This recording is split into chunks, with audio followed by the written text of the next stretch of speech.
इरकुत बहुत ज़्यादा परेशान होगा। फिर वो एक औरत को फ़ोन करेगा और हॉस्पिटल बुला लेगा।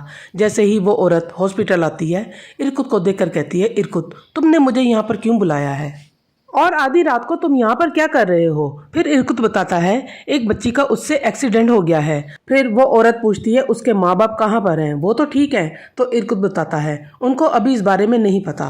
फिर वो औरत पूछती है ये सब कैसे हुआ। तो इरकुत कहता है अभी मेरे पास टाइम नहीं है, मैं आपको सारी बात बाद में बता दूंगा, अभी आपको उस बच्ची के पास ठहरना है, मैं उसको अकेला नहीं छोड़ सकता। फिर वो औरत एलिफ के पास चली जाती है और इरकुत बाहर चला जाता है। एलिफ वहाँ पर लेटी होती है और उसको बहुत ज़्यादा दर्द हो रही होती है, अपनी माँ को याद कर रही होती है। इतने में वो औरत उसके पास आ जाती है। तो एलिफ उससे पूछती है आप कौन है, मैं आपको नहीं जानती। फिर वो कहती है मैं तुम्हारे लिए यहाँ पर आई हूँ।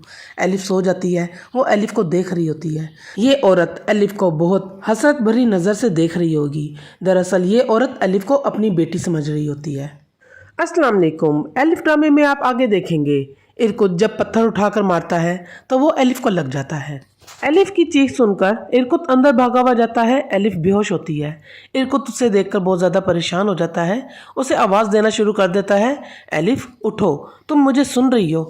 एलिफ बिल्कुल भी हरकत नहीं कर रही होती और इरकुत देखकर परेशान हो जाता है कि ऐसा मैंने बिल्कुल भी नहीं चाहा था, अब मैं क्या करूं। वो बहुत ज़्यादा परेशान हो जाता है। फिर वो उसको उठाता है और हॉस्पिटल ले जाता है। उसके बाद आप देखेंगे मेलिक और जैनब बातें करते करते एलिफ को देखते हैं। एलिफ वहाँ पर नहीं होती। वो दोनों बहुत ज़्यादा परेशान हो जाती हैं। मेलिक कहती है एलिफ कहाँ चली गई।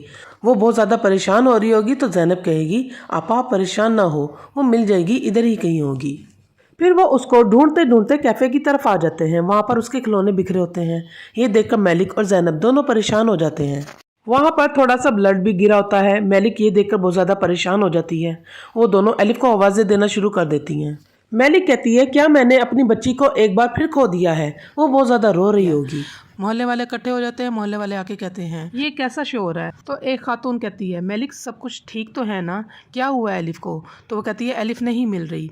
फिर वो दोनों पुलिस स्टेशन चली जाती हैं और जाके एलिफ की गुमशुदा की रिपोर्ट दर्ज करवाती हैं। पुलिस वाला उनसे पूछ रहा होता है बच्ची को आखिर में कहाँ देखा था। तो मेलिक कहती है वो हमारे पास ही खेल रही थी। फिर पुलिस वाला उनसे पूछता है आपको किसी पर शक तो नहीं है। तो जैनब सोच रही होती है कि एक बार इरकुत ने उसको धमकी दी थी, कहीं इरकुत ने तो नहीं उसको अगवा कर लिया। वो सोच रही होती है। फिर वो पुलिस वाले को बताती है कि ये काम ज़रूर इरकुत ने किया है। पुलिस वाला कहता है इरकुत कौन है। ये सुनकर मेलिक भी बहुत ज़्यादा परेशान हो जाती है और जैनब से कहती है तुमने मुझे पहले क्यों नहीं बताया। तो जैनब कहती है आपा मैंने सोचा वो वैसे ही मुझे धमका रहा है। फिर वो पुलिस वाले को सारी बात बता देती है। तभी आप देखेंगे वहाँ पे सलीम भी आ जाता है। वो आकर पूछता है एलिफ का कुछ पता लगा। तो मेलिक कहती है कि नहीं, मैंने उसे दोबारा से खो दिया है। तो सलीम कहता है मेलिक आपा फिक्र ना करें, वो मिल जाएगी। फिर आप दूसरी तरफ देखेंगे डॉक्टर एलिफ को देख रहे होते हैं और उससे पूछ रहे होते हैं इसको कौन लेकर आया है। एलिफ को होश आ जाता है। फिर जब वो एलिफ को चेक करके बाहर जाता है तो इरकुत डॉक्टर से पूछता है बच्ची की हालत अब कैसी है। तो डॉक्टर कहता है खतरे से बाहर है। फिर वो कहता है आपको ये बच्ची कहाँ मिली, इसके साथ क्या हुआ है। तो वो कहता है कि मैं पास ही घर में रहता हूँ, ये वहाँ पे बेहोश पड़ी थी, मुझे नहीं पता इसे क्या हुआ है। जब मैंने इसकी ऐसी हालत देखी तो मैं इसे हॉस्पिटल ले आया। दूसरी तरफ आप सादिक को देखेंगे। मेलिक सादिक से कह रहा होता है मुझे सैनिम के बारे में बताओ, उसका उस लड़के से क्या ताल्लुक़ है। तो सादिक कहता है सर जैसा आप कहते हैं मैं वैसे ही कर दूंगा। वो काफ़ी देर से अपने कमरे में है, बाहर नहीं निकली, मैं जाके चेक करता हूँ। सादिक फिर उसके कमरे के बाहर खड़ा हो जाता है। वो अंदर रो रही होती है और मुराद को याद कर रही होती है।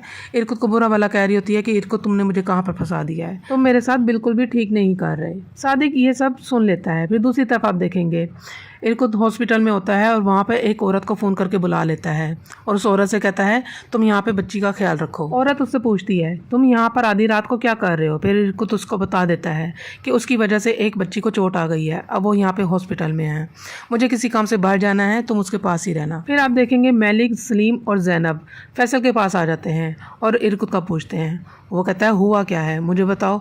तो सलीम उसको बताता है इरकुत ने एलिफ को किडनैप कर लिया है। फैसल कहता है वो ऐसे कैसे कर सकता है, ये सब झूठ है। सलीम कहता है हमें सच सच बताओ, इरकुत कहाँ पर है। तो फैसल कहता है जैसी मर्जी कसम ले लो, मुझे नहीं पता वो कहाँ पर है। फिर दूसरी तरफ आप देखेंगे वो औरत एलिफ के पास बैठी हुई होती है, वो उसको प्यार कर रही होती है, बार बार देखती है और पता नहीं किस नीयत से उसको देख रही होती है।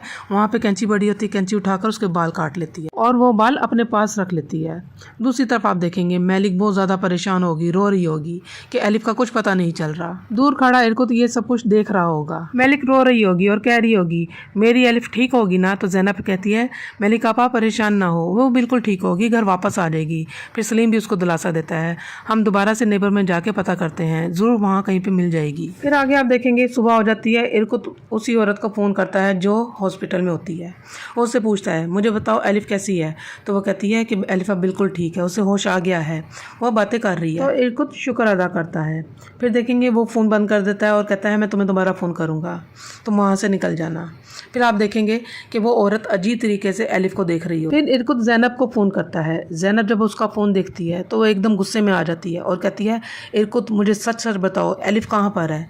तो वो कहता है ज़ैनब देखो मेरी बात को समझने की कोशिश करना, ये एक एक्सीडेंट था, वो हॉस्पिटल में है। वो कहती है क्या हॉस्पिटल में? तभी सलीम उससे फ़ोन ले लेता है और उससे पूछता है बताओ एलिफ कहाँ पर है?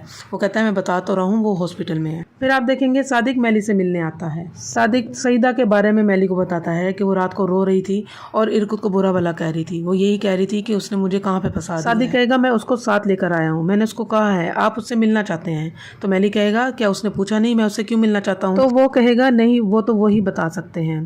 फिर सादिक वहाँ से चला जाएगा और सईदा वहाँ पे आ जाएगी। वो सईदा से पूछेगा कि क्या तुम्हें पता है हमारे बीच एक ही बात कॉमन है?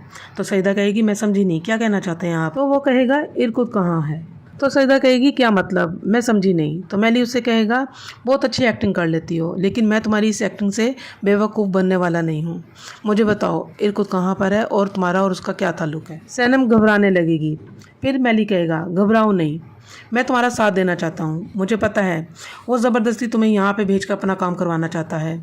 सैनम उसको देखने लगती है। मैली उससे डील करता है कि तुम मेरा साथ दो, मैं तुम्हें इस मुश्किल से निकालूंगा। दोनों फिर हाथ मिलाते हैं। फिर दूसरी तरफ आप देखेंगे मलिक, ज़ैनब और सलीम हॉस्पिटल पहुंच जाते हैं। वहाँ आके काउंटर में पूछते हैं यहाँ पे एक छोटी सी बच्ची आई है जिसकी 2 चुटियाँ हैं, उसके गोल्डन बाल हैं।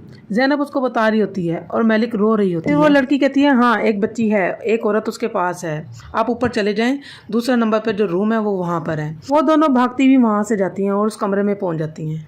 जब वो उस कमरे में पहुँचती हैं तो वहाँ कोई भी नहीं होता, बेड खाली होता है। मलिक बहुत ज़्यादा परेशान हो जाती है। वहाँ उसकी पिन पड़ी होती है, वो उसको उठाती है और कहती है नहीं ऐसा नहीं हो सकता, दोबारा से ऐसा नहीं हो सकता। और ये एपिसोड इधर ही ख़त्म हो जाती है।